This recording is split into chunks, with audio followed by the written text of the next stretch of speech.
नाज़रीन अस्सलाम वालेकुम। सियासत टीवी में आप सबका इस्तकबाल है। मैं हूं वाजिद खान और आप देख रहे हैं कौमी खबरनामा। सबसे पहले देखते हैं सुर्खियां। आम बजट अवाम मुखालिफ, नुकसानदेह और जमहूरी ढांचे के खिलाफ था। लोकसभा में राहुल गांधी की वजीर फाइनेंस पर सख्त तनकीद। कहा, टैक्स टेररिज्म को रोकने के लिए कुछ भी नहीं किया गया।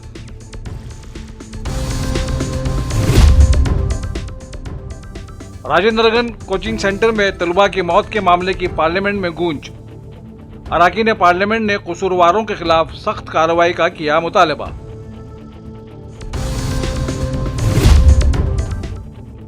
राजेंद्रनगर आईएएस कोचिंग हादसे में मजीद 5 अफराद गिरफ्तार। एमसीडी ने 13 कोचिंग सेंटर्स के बेसमेंट्स को किया मुहरबंद। हुकूमत बुलडोजर क्यों नहीं इस्तेमाल करती, कांग्रेस का सवाल। सिर्फ क्वाड इस बात को यकीनी बना सकता है कि इंडो पैसिफिक आज़ाद और महफूज बना रहे। टोक्यो में क्वाड के इफ्तिताही अजलास से एस जयशंकर का खिताब।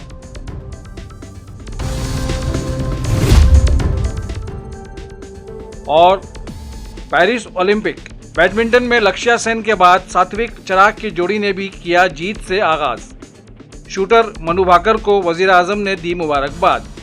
दीगर की कारकर्दगी पर किया मुसर्रत का इजहार। सुर्खियां आपने मुलाहिजा की और पेश है खबरों की तफसील। आज लोकसभा में अपोजिशन कायद राहुल गांधी ने मरकजी हुकूमत की जानिब से पेश करदा बजट पर अपनी बात रखते हुए पुरजोर अंदाज में मरकजी वजीर मालियात निर्मला सीतारमन को हदफ तनकीद बनाया। उन्होंने अपने खिताब के दौरान महाभारत, अभिमन्यु और चक्रव्यूह का तस्करा करते हुए बजट को अवाम मुखालिफ, मुल्क के लिए नुकसानदेह और जमहूरी ढांचे के खिलाफ करार दिया। जब वो बजट पर अपनी बात रख रहे थे तो बरसरे इक़्तिदार तबके की तरफ से कई बार एतराज़ भी जाहिर किए गए, लेकिन राहुल गांधी ने अवामी इश्यूज़ को सामने रखते हुए बजट को इंतहाई मुज़िर ठहराया।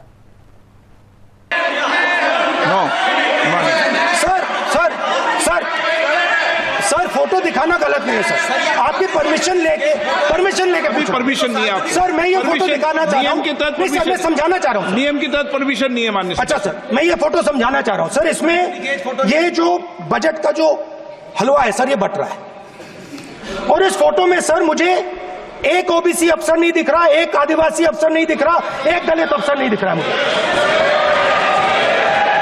हो क्या रहा है सर? सर देश का हलवा बट रहा है सर, और इसमें 73% का एक है ही नहीं। सर ये आप लोग हलवा खा रहे हो और बाकी देश को हलवा मिल ही नहीं रहा है। ठीक है सर, 20 अफसरों ने बजट को तैयार किया, हमने पता लगाया है। 20 अफसर, शांत हो जाइए प्लीज सर। 20 अफसरों ने, उनके नाम मेरे पास है, अगर आप नाम चाहते मैं दे दूंगा। 20 अफसरों ने हिंदुस्तान का बजट तैयार किया है। मतलब हिंदुस्तान का जो हलवा है 20 लोगों ने बांटने का काम किया है। अब स्पीकर सर, उन 20 लोगों में से 90% लोगों में से सिर्फ 2 हैं, एक माइनॉरिटी और एक ओबीसी।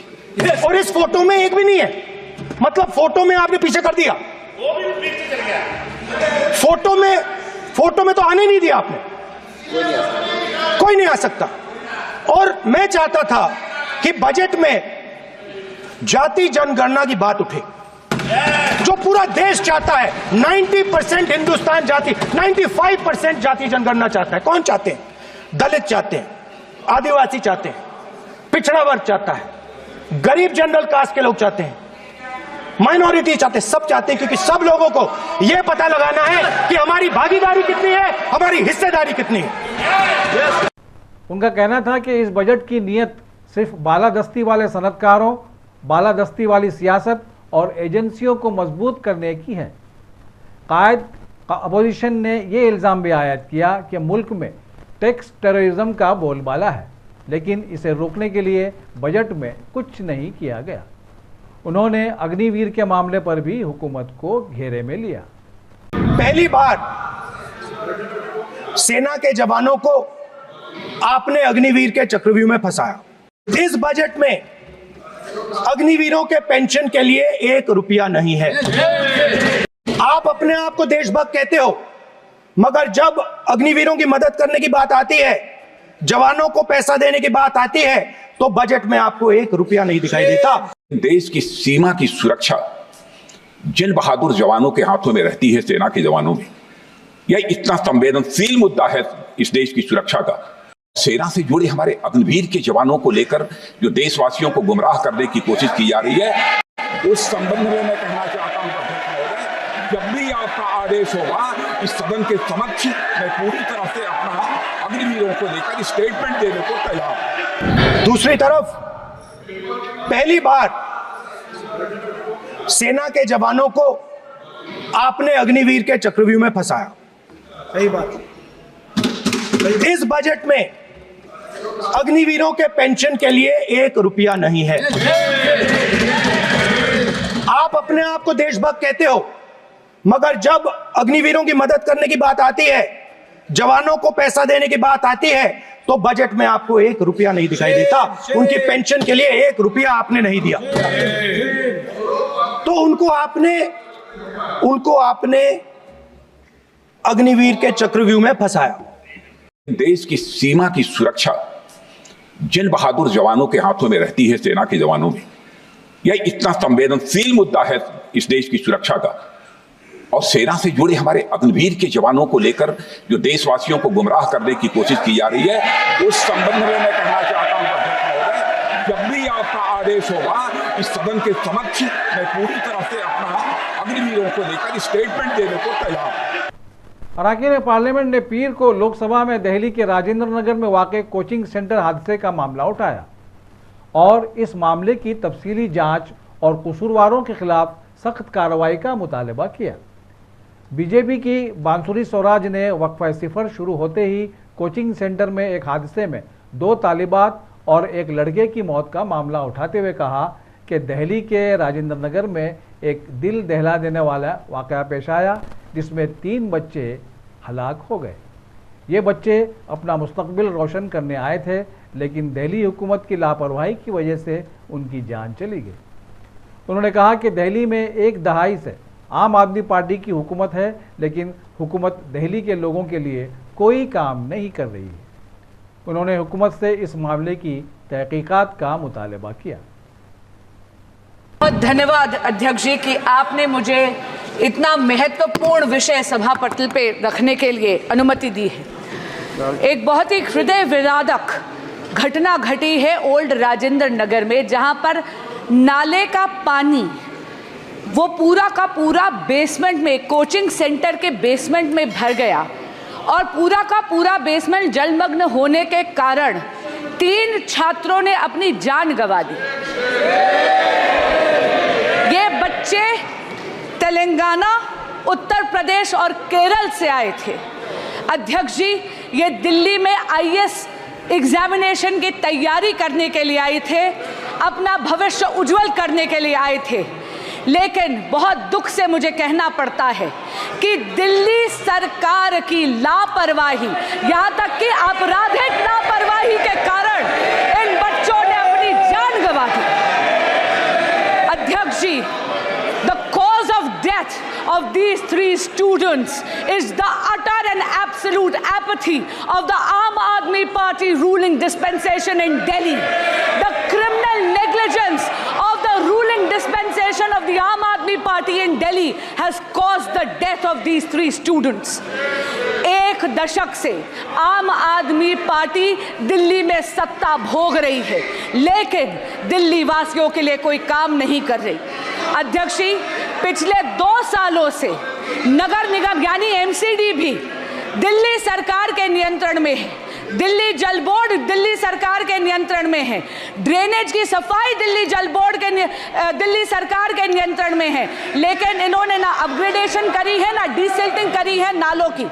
एक बहुत इंपॉर्टेंट बात इसमें कहना चाहूंगी, ओल्ड राजेंद्र नगर में जो हुआ 22 जुलाई 24 जुलाई 2 दिन से लगातार वहां के स्थानीय विधायक, वहां के स्थानीय पार्षद वहां के अधिकारियों को लगातार स्थानीय निवासी इसकी शिकायत कर रहे थे।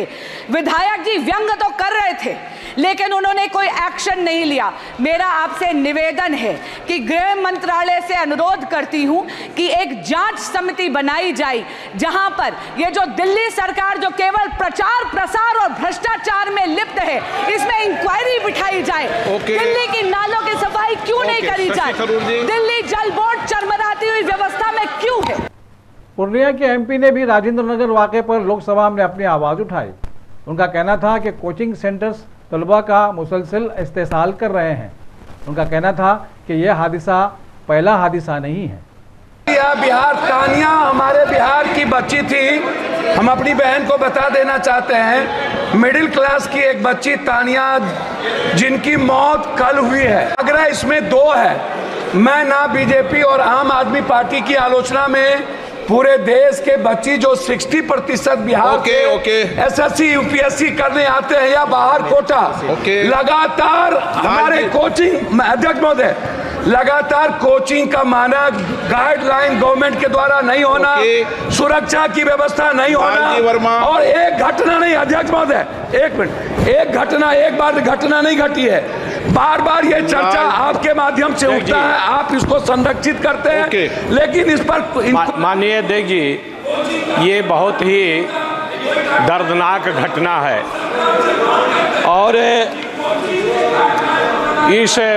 इस घटना में जिस तरह से पानी उसमें गया, बच्चे निकलने का प्रयास कर रहे हैं। आपने भी देखा होगा वीडियो। आप तो विषय क्या है बता दो आप।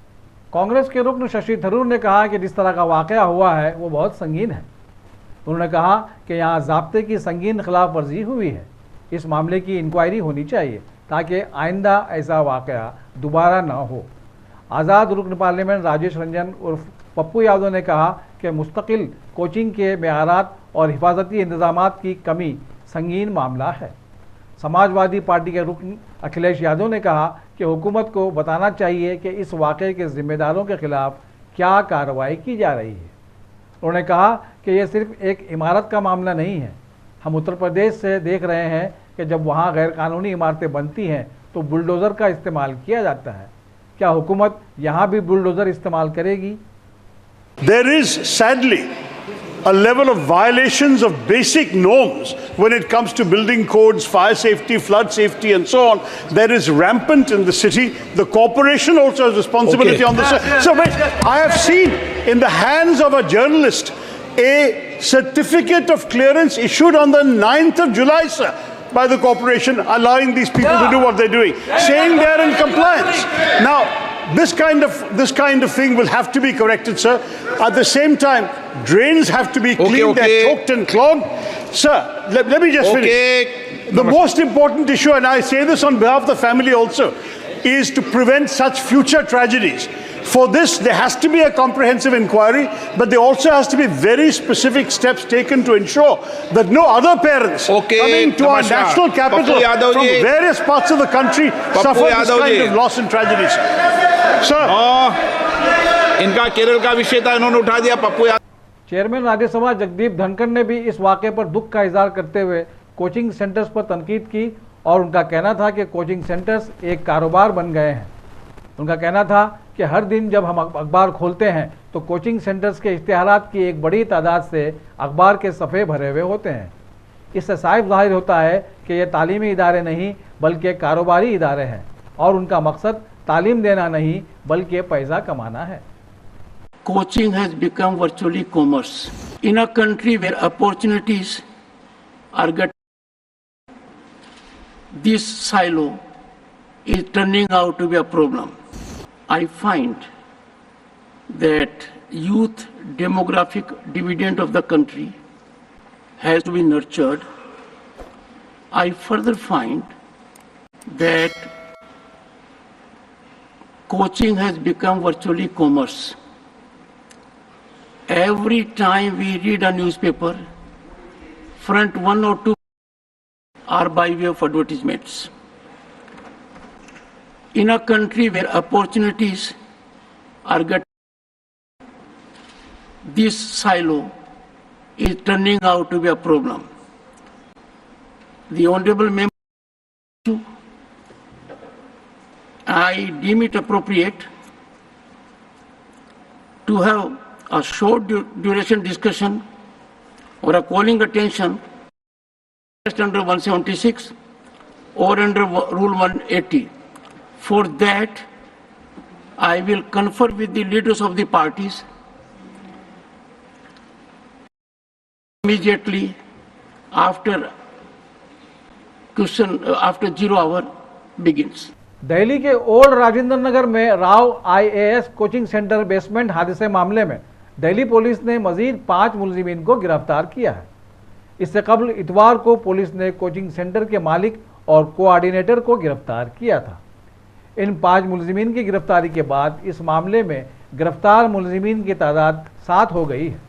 इसके अलावा दिल्ली पुलिस ने MCD को भी नोटिस जारी करने के बारे में कहा है। इस दौरान दिल्ली में आज भी तलबा का एहतजाज जारी रहा। एक्शन लेते हुए कोचिंग सेंटर के मालिक और कोऑर्डिनेटर को अरेस्ट किया, MCD ने कुछ प्रॉपर्टी सील भी की। तो ये तमाम जो कार्रवाई है बेटा, इससे संतुष्ट है आप? नहीं, आप देखेंगे आसपास पे कोई MCD ने एक्शन लिया है। आप देख रहे रास्ते कैसे हैं, अगर फिर से बारिश हो जाएगा फिर से वही सिचुएशन आएगा। ड्रेनेज कोई भी क्लीन नहीं हुआ है, कुछ भी नहीं हुआ है। और जो राउस का स्टेटमेंट भी आया है, हमारे हाथ में ही पड़ा इंस्टीट्यूशन का कोई कॉम्पनसेशन। आप दुखी हैं, सब लोग दुखी हैं, सब दुखी है, क्यों नहीं कोई दुखी होगा? किसी फैमिली ने अपने बच्चा खोया है, बट आपने कॉम्पनसेशन का कहाँ बात किया है? एक्चुअली में तो वो बात है ना, आपने रिस्पॉन्सिबिलिटी का कहा अपोलोजाइज कब किया है कि we are sorry, it was our responsibility, now we will compensate for the lives of our children. कहाँ लिखा है आपने? बच्चों को इतना, जो आउट स्टेशन बच्चा होता है उसके पेरेंट्स उसको इतना ट्रस्ट के साथ भेजते हैं कि यहाँ पर जो लैंडलॉर्ड्स हैं, यहाँ पर जो कोचिंग इंस्टीट्यूशंस हैं, वो हमारे बच्चों का ख्याल रखेंगे। बट यहाँ पर इतना मिसट्रीट हुआ जाता है लैंडलॉर्ड्स द्वारा, कोचिंग इंस्टीट्यूशन द्वारा। सॉरी बोल के क्या होगा कि मतलब ठीक है गलती हो गया, हम मानते हैं, we very sad about it. तो we are not satisfied with it, we will demand for the compensation of our brothers and sisters, क्योंकि कल कोई भी हो सकता है। तो इनके इंसिडेंट से पहले 2 दिन पहले एक और हमारे साथी थे जिनके साथ सेम इंसिडेंट हुआ, इलेक्ट्रिक शॉक से। वो भी मेंस लिख रहे थे, ये भी मेंस लिख रहे थे। तो उनके साथ ये हो सकता है, किसी के साथ भी हो सकता है ना। हमें चलते हुए अब डर लग रहा है किसी वायर को टच कर लिया, कल दिन हम होंगे उनमें से। तो इसके अलावा MCD जो ऑफिसर्स हैं जिनकी जिम्मेदारी बनती है, उन पर भी एक्शन की डिमांड आप लोग? उनको हम बात कर रहे हैं कि हम स्टूडेंट्स हैं, आप लोग हम लोगों से बात करिए। हम लोग यहाँ पर पूरे साल रहते हैं, पॉलिटिशियंस 2 मिनट आते हैं, अपने बाइट देते हैं और चले जाते हैं। हम स्टूडेंट्स हैं, हम पूरे साल रहते हैं। आप हमसे बात करिए। आप बात करने ही नहीं आ रहे हैं, क्यों नहीं आ रहे हैं? आप स्टूडेंट्स का डिमांड तभी जान पाएंगे ना जब आप हमारे बीच में आएंगे। और क्या हम यहाँ के वोटर्स नहीं है क्योंकि हम आउट स्टेशन है इसलिए आप बात करने नहीं आ रहे हैं हमसे क्या? Because we are not the vote bank. हम पिछले 2 दिन से यहाँ बैठे हुए हैं, कोई ऑफिशियल हमसे मिलने नहीं MCD का। आप देख सकते हैं हर जगह गंदगी है। अभी मौसम अच्छा हो रहा है, अगर आधे घंटे 1 घंटे की बारिश हो जाए आपको भी हालत दिख जाएगी, कितना पानी भर जाता है यहाँ पे, पूरा वाटर लॉगिंग हो जाएगा। हमारी डिमांड हमने लिखा था, उनको डिमांड कल सर DCP साहब को हम शाम से दे चुके हैं कि हमारी डिमांड थी जिन जिन लोग कैजुअलिटीज जो पता चले, जो लोग इंजर्ड थे उनके बारे में पता चले, कहाँ पे किस हॉस्पिटल में एडमिट है, क्या कुछ है, FIR की हमें कॉपी मिले, क्या एक्शन है। अभी जो कंडोलेंस लेटर इन्होंने निकाला गया है उसमें कुछ नहीं है, सिर्फ यार सैड, उन्होंने कुछ अपोलाइज नहीं करा कि हमारी गलती है, एक्सेप्ट नहीं कर रहे वो। दूसरी बात, कोई कंपनसेशन की बात नहीं करी। हमने डिमांड में सब लिखा है कंपनसेशन मिलना चाहिए, मिनिमम 1 करोड़ फॉर कैजुअलिटीज, और जो इंजर्ड उनको 50 लाख तो उनको मिलना चाहिए, राइट है। दूसरा हमने बोला कि सीवेज की दिक्कत यहाँ पे बहुत रहती है, इलेक्ट्रिक वायर्स की, ना ही तो सीवेज का कोई काम कर रहा है MCD, ना ही कोई इलेक्ट्रिक वायर्स पे कोई काम हो रहा है। बेसमेंट में हर जगह लाइब्रेरी है, मान लो आज यहाँ पे हादसा हुआ है, कल किसी और लाइब्रेरी में पाना भर जाए।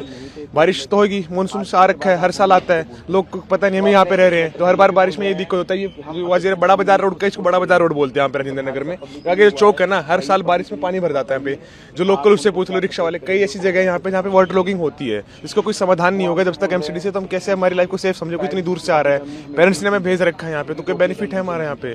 कांग्रेस के रुकन पार्लियामान राजीव शुक्ला ने राज्यसभा में पेट्रोल की कीमतों का मसला उठाया और पेट्रोल की कीमतों को तय करने के पैमाने पर सवाल उठाए। उनका कहना था कि हुकूमत पेट्रोल की कीमत में कमी ना करने पर आखिर इतनी वजीद क्यों है। वजीर पेट्रोलियम हरदीप पुरी ने इस मसले पर जवाब दिया। Petrol and diesel will be provided at the reasonable rates to consumers. What does he mean by reasonable rates? What is the criteria of reasonable rates? Merely, this was an absolute full toss. The Honorable Minister has given a very elaborate reply.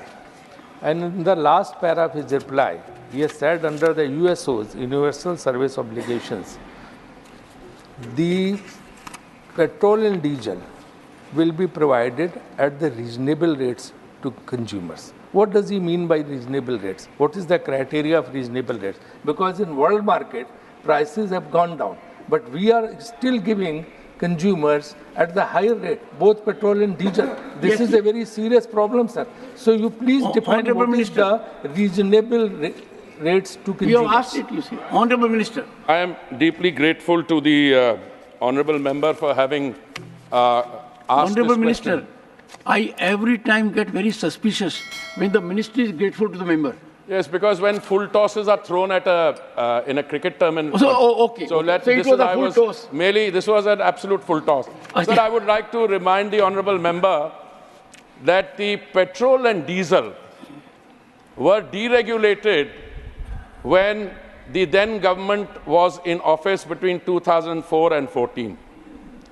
Deregulation means that the prices of the commodity in the market are not set by the government.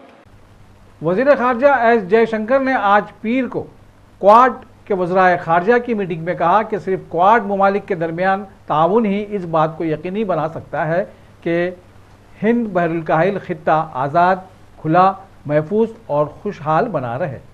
Jaishankar ने Japan के दारुल हुकूमत Tokyo में मुनाकिदा quad वज़राए ख़ारजा की meeting में अपनी इफ्तिताही तकरीर में कहा कि दुनिया की भलाई के लिए क्वाड की वाबस्तगी हिंद बहरुल काहिल ख़ित्ते से कहीं आगे है।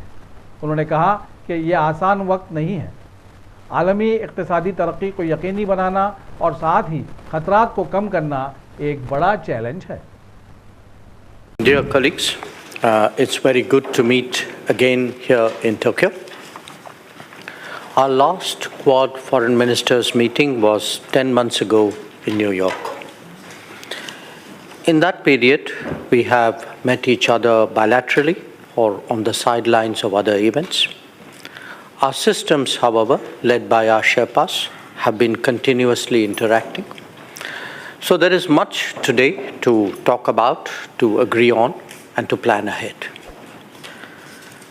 These are not easy times.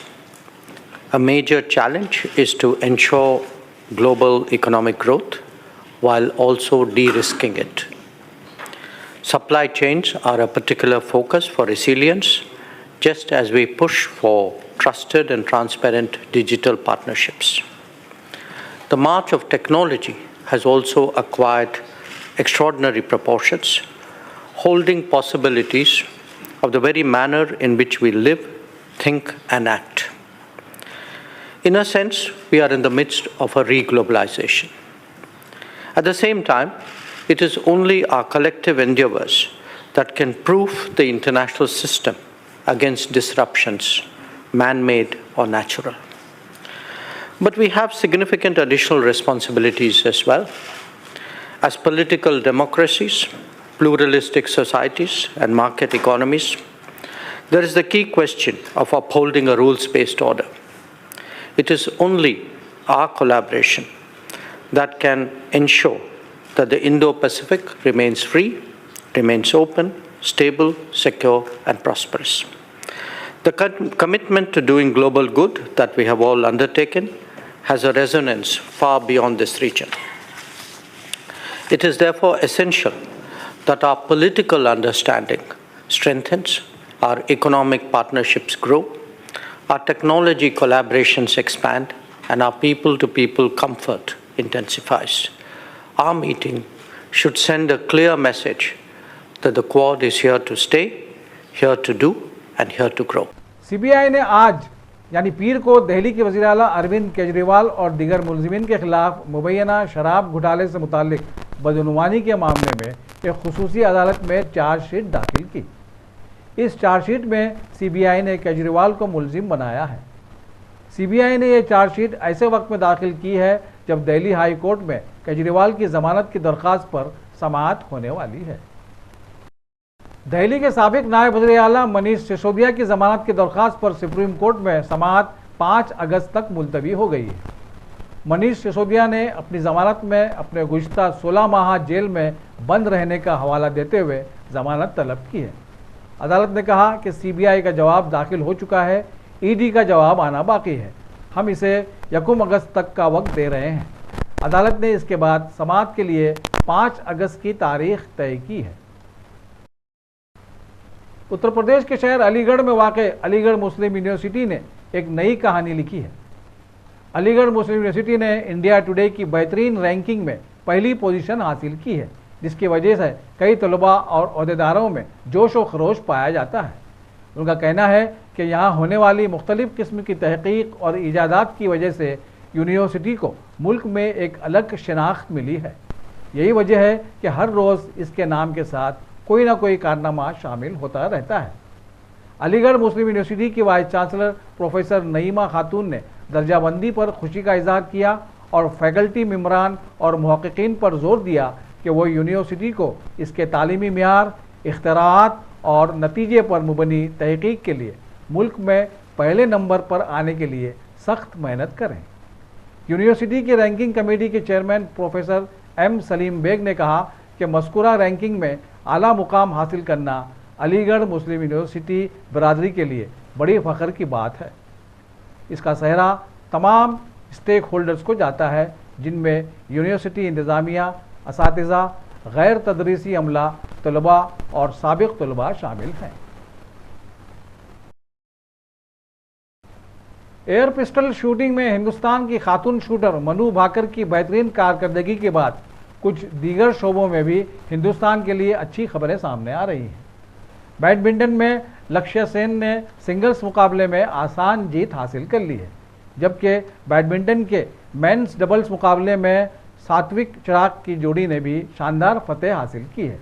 अलावाजी table tennis में हिंदुस्तानी खिलाड़ी हरमित देसाई ने भी सिंगल्स मुकाबले में जीत के साथ अपनी मुहिम का आगाज़ किया है। 2018 में जो फर्स्ट एडिशन था खेलो इंडिया स्कूल गेम्स का, उसमें मैंने नेशनल रिकॉर्ड के साथ गोल्ड मेडल जीता था और वहीं से उसके बाद मैं टॉप्स के कोर ग्रुप में आ गई थी और तब से बस ये था कि इंडिया की जर्सी चाहिए और इंडिया के लिए खेलना है। और खेलो इंडिया एक ऐसा प्लेटफॉर्म था जो बहुत सारे लोगों को उसने एक मार्गदर्शन दिया है और आई थिंक वहाँ से काफ़ी सारे एथलीट्स ऐसे हैं जो आज मैं अपनी टीम में देखती हूँ, मेरे साथ भी खेलते हैं और मेरे से जूनियर भी हैं जो खेलो इंडिया से आए हैं। और उसकी एक बड़ी स्टेप होती है टॉप्स, जो मुझे 2018 से ही उसका सपोर्ट मिला है और मैं बहुत ही शुक्रगुजार हूँ कि इनकी सपोर्ट की वजह से जो एक खिलाड़ी की छोटी छोटी समस्याएं होती हैं वो उनका हल निकाल देते हैं। तो आई थिंक बहुत मेजर रोल प्ले किया है मेरे लिए तो खेलो इंडिया ने और टॉप्स ने। सो जी सर, जो आज मैं यहाँ हूँ मैं उसके काफ़ी हद तक उसका सहारा रहा है। जी शुक्रिया सर। चलिए, बहुत शुभकामनाएं आपको। और आखिर में सुर्खियों पर एक और नज़र। आम बजट अवाम मुखालिफ, नुकसानदेह और जमहूरी ढांचे के खिलाफ था। लोकसभा में राहुल गांधी की वजीर फाइनेंस पर सख्त तनकीद। कहा, टैक्स टेररिज्म को रोकने के लिए कुछ भी नहीं किया गया।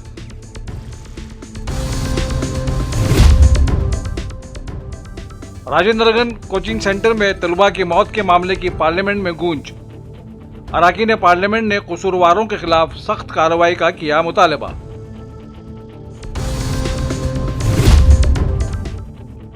राजेंद्रनगर आईएएस कोचिंग हादसे में मजीद 5 अफराद गिरफ्तार। एमसीडी ने 13 कोचिंग सेंटर्स के बेसमेंट्स को किया मुहरबंद। हुकूमत बुलडोजर क्यों नहीं इस्तेमाल करती, कांग्रेस का सवाल। सिर्फ क्वाड इस बात को यकीनी बना सकता है कि इंडो पैसिफिक आज़ाद और महफूज बना रहे। टोक्यो में क्वाड के इफ्तिताही अजलास से एस जयशंकर का खिताब।